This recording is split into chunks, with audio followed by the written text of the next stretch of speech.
आप सबका स्वागत है कर्ण फिजिक्स यूट्यूब चैनल में। और आपको बता दें कि आज चैप्टर स्टार्ट करने वाले हैं केमिस्ट्री का चैप्टर 1 क्लास 10th में, बोले साइंस में चैप्टर 1। और कोशिश करेंगे कि 3 मंथ के अंदर जो आपका एग्जाम के लिए समय बचा हुआ है 3 मंथ के अंदर पूरा चैप्टर हम पढ़ा दें। और वो डिपेंड करेगा कि आपका रिस्पॉन्स किस प्रकार से हम देखेंगे और उसमें कंटिन्यू करेंगे हम, ठीक है। आपको बता दें कि ये मार्कशीट आपके लिए बहुत ज्यादा इंपॉर्टेंट है और सिर्फ आपके लिए नहीं, आपके पेरेंट्स के लिए बहुत ज्यादा इंपॉर्टेंट है। क्योंकि पेरेंट्स ना जाने अभी तक यार कितना, मतलब पेंसिल हो गया, इरेजर हो गया, ज्योमेट्री बॉक्स हो गया, मैप हो गया, तो जूता हो गया, तो मोजा हो गया। यार एक समय आ गया यार, अब आपको पेरेंट्स को दिखाने का कि मम्मी देखो, पापा देखिए मेरा मार्कशीट, प्लीज देखिए आप, तो उनको भी थोड़ा सा अच्छा लगेगा, प्राउड मोमेंट होगा। और आप सभी को हैप्पी दिवाली, और छठ पूजा आ रहा है, हैप्पी छठ पूजा।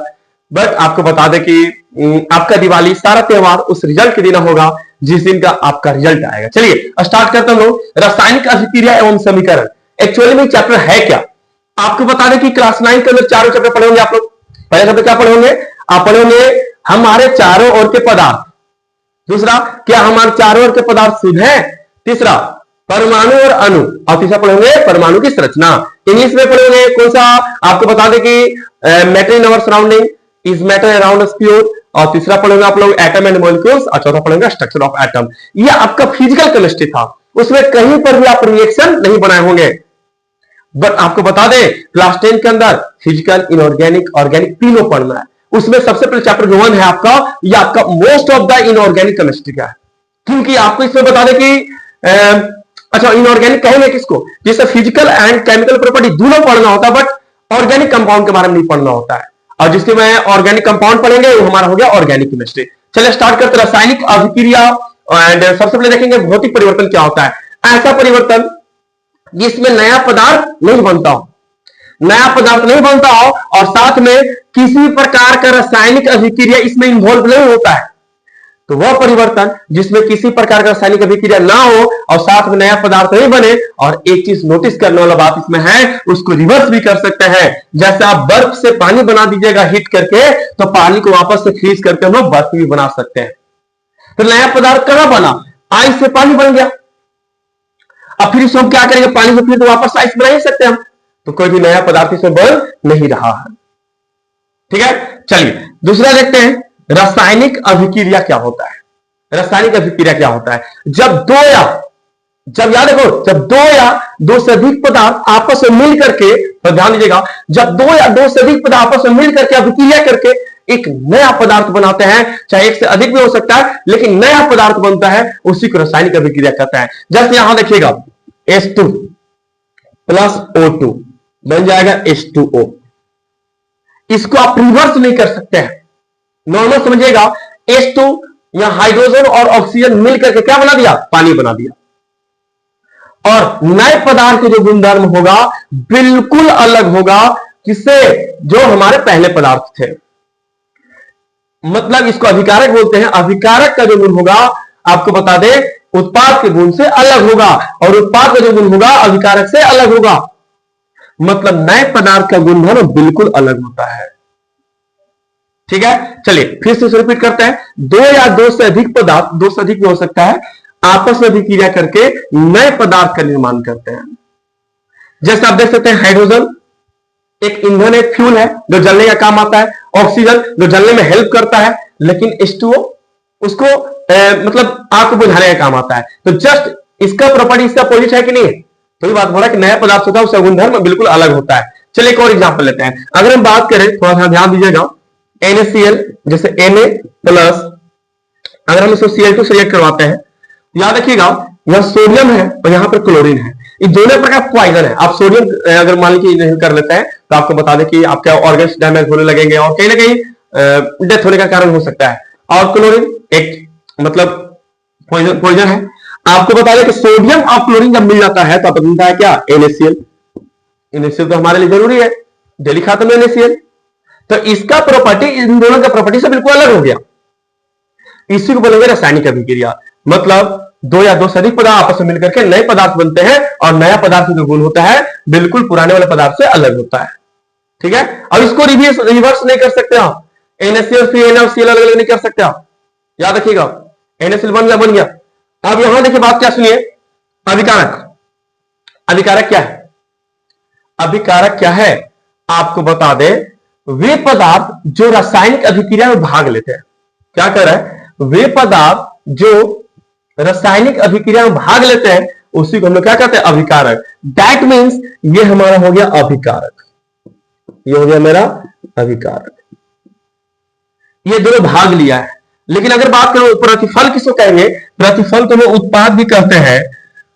अभिक्रिया होने के बाद नए पदार्थ जो बनता है ना उसी को हम लोग कहते हैं उत्पाद, उसी को हम लोग कहते हैं प्रतिफल। जैसे Na+Cl2 मिलकर के ये हो गया अभिकारक, मतलब ये जो पदार्थ है क्योंकि ये रासायनिक अभिक्रिया में भाग लिया है, ये हमारा क्या हो गया, ये हो गया उत्पाद।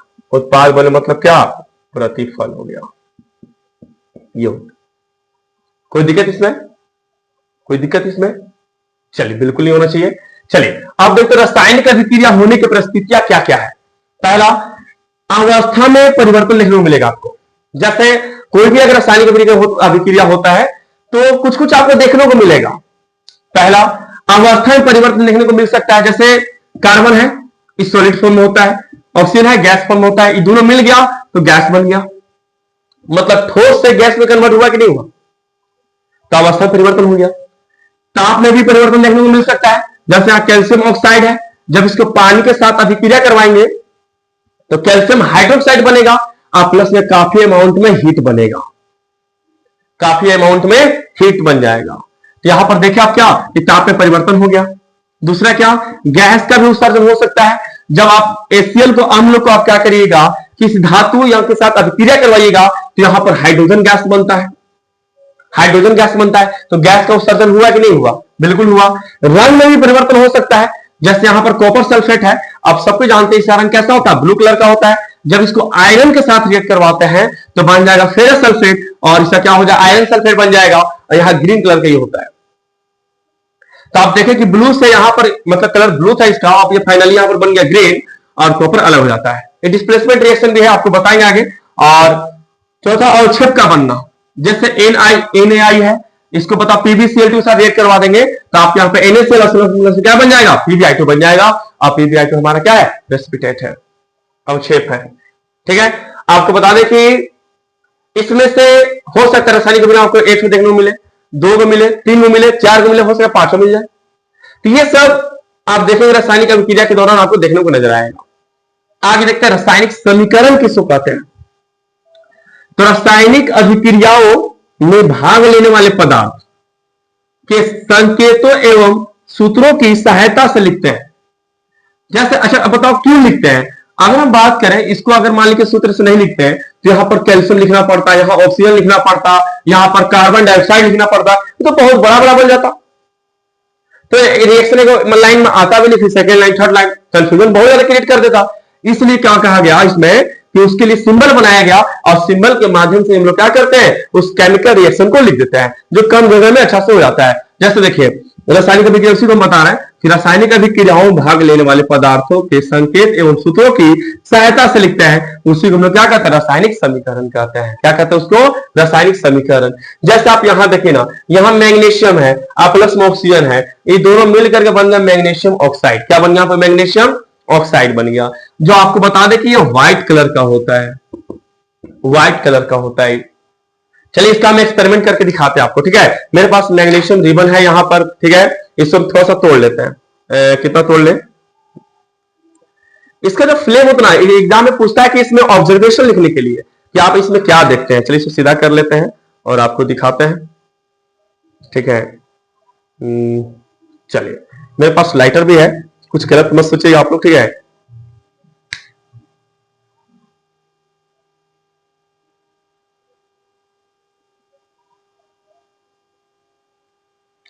देख सकते हैं इसका फ्लेम कैसा है, बिल्कुल ब्राइटनेस फ्लेम इसका है। अच्छा टूट के गिर गया, अच्छा ठीक है ठीक है, फिर से जला लेते हैं। देख सकते हैं इसका फ्लेम, देख सकते हैं इसका फ्लेम कैसा है। मैग्नीशियम रिबन है, इसको ऑक्सीजन के प्रेजेंस में जब हीट देते जलाते हैं तो आप देख सकते हैं बहुत ज्यादा फ्लेमर, मतलब लाइट यहां पर होता है और आप देख सकते हैं नीचे लटक गया है, व्हाइट बनता है यार। ठीक है यार, इसको बंद कैसे करें यार, चलो ठीक है। आपको बता दें, यहां देखिएगा, अगर आप देखिए ये व्हाइट पदार्थ बन गया है, ये हमारा क्या है, ये हमारा मैग्नीशियम ऑक्साइड है जो कि व्हाइट कलर का होता है। ठीक है, तो आपको बता दें यहां पर दो चीज याद रखना है। इससे पूछा इसमें आप क्या ऑब्जर्व किए आप लोग, मैग्नीशियम और जब रिएक्शन होता है मैग्नीशियम का ऑक्सीजन के साथ और हीट देते हैं तो क्या क्या ऑब्जर्व किए। तो पहला जो आप देखो बोल दीजिए कि चमकदार श्वेत आग निकल रहा है, आप देखें कि बहुत ज्यादा लाइट निकला। दूसरी बात क्या, मैग्नीशियम ऑक्साइड श्वेत पाउडर का मतलब कि व्हाइट पाउडर बनता है। ठीक है, चलिए आगे कंटिन्यू करते हैं।